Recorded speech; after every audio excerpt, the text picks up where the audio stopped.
Hello. I'm Jim Bell. I'm a professor in the School of Earth and Space Exploration, and I'm also the director of the New Space Initiative here at ASU. I want to tell you all a story.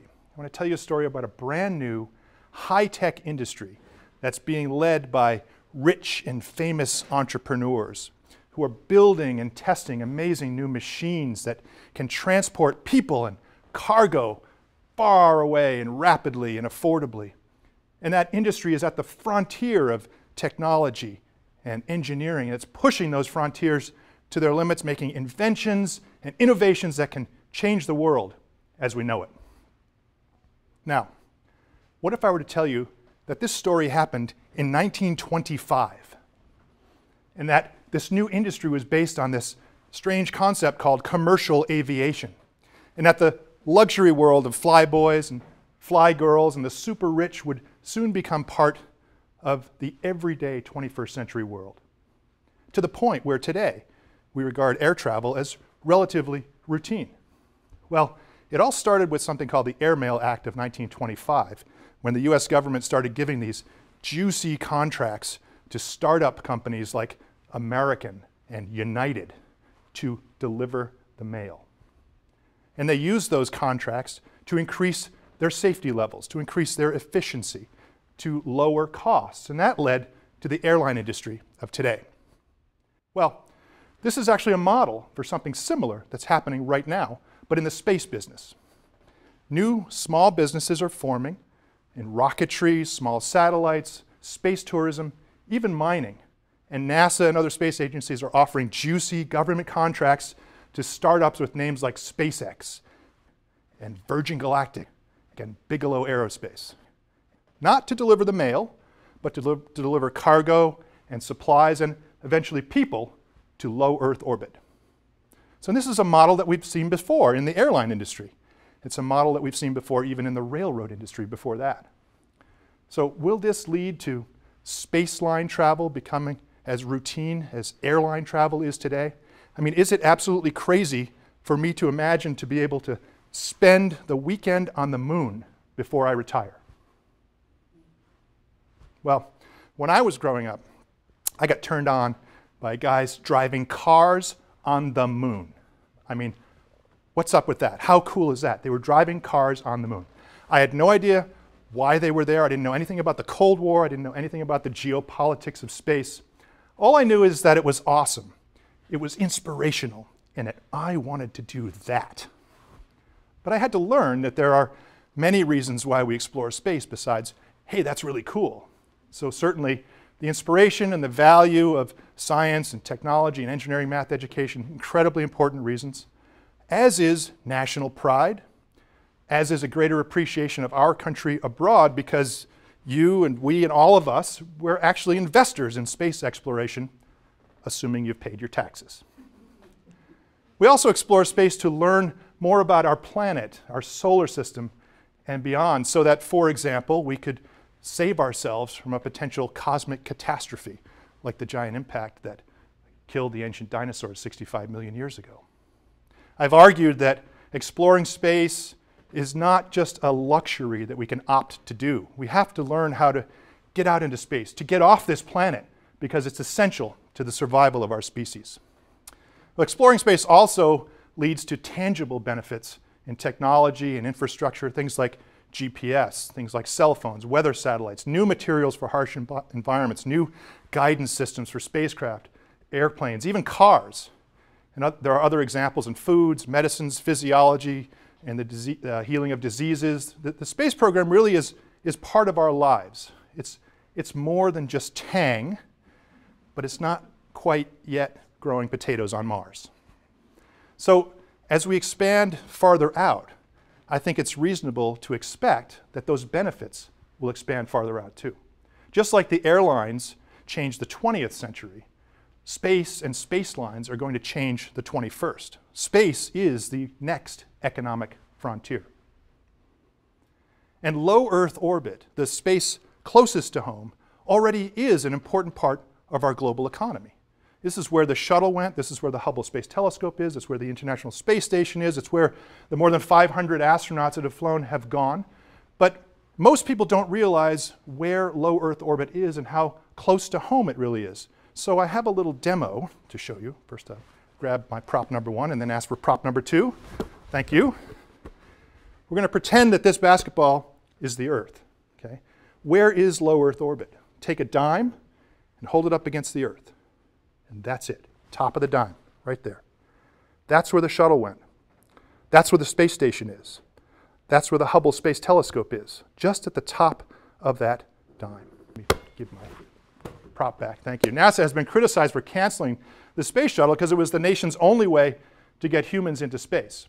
Now, I was a huge fan of the space shuttle. I watched it launch, watched it land. I was, incredibly proud of what they were achieving and realizing, of course, the risks that they were taking. But I was sort of glad to see the shuttle retired and to see NASA start to hand over low Earth orbit, that close to home part of space, to corporations, to others. Because it's no longer the exploration frontier. It's a different kind of place, very ripe for economic development. In fact, the economic sphere of our planet now extends out into space, at least to low Earth orbit. So I'm happy to see these Earth-based companies get involved in space-based businesses. I want NASA to be pushing the frontiers, to go off to new distant destinations like the moon, which on that scale would be across the room, or Mars, which would be down the street. Those deep space destinations are where new opportunities await, new discoveries, new technologies, new industries that will push our economic sphere even deeper into space.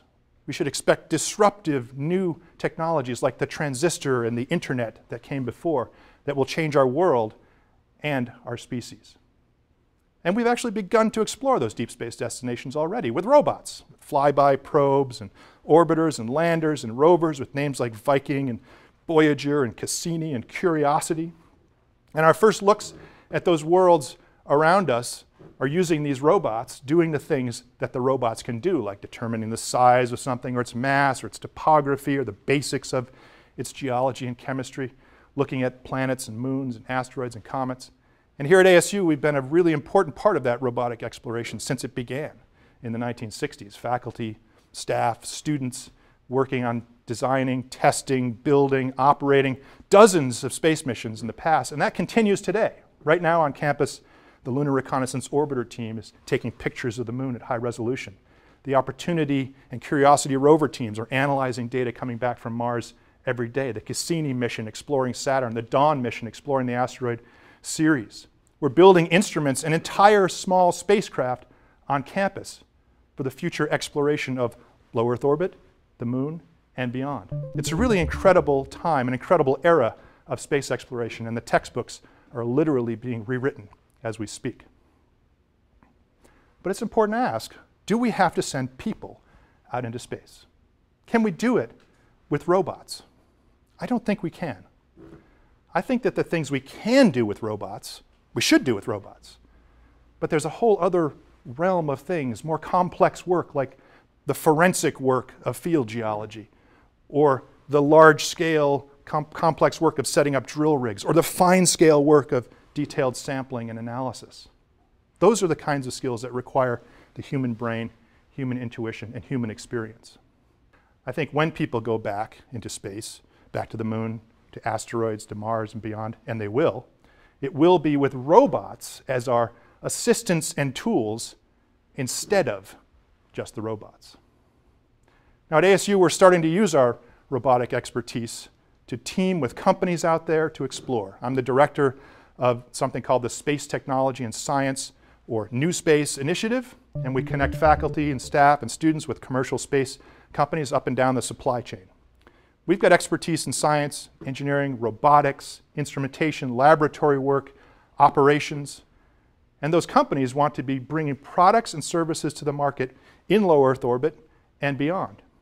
We can do this to advance our science and engineering and technical objectives while working with these companies. So, for example, some of my colleagues at ASU are experts in asteroids and meteorites.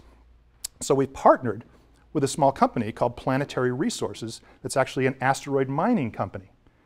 Right now they're prospecting, and so we're helping them to test their prospecting instruments, that are looking for natural resources that could occur on asteroids. And probably the most economically important commodity resource out there is water, as ice or water-bearing minerals on these asteroids. Of course, we can use it for drinking, we can use it for radiation shielding, we can separate the hydrogen and oxygen, use it for rocket fuel, breathable air.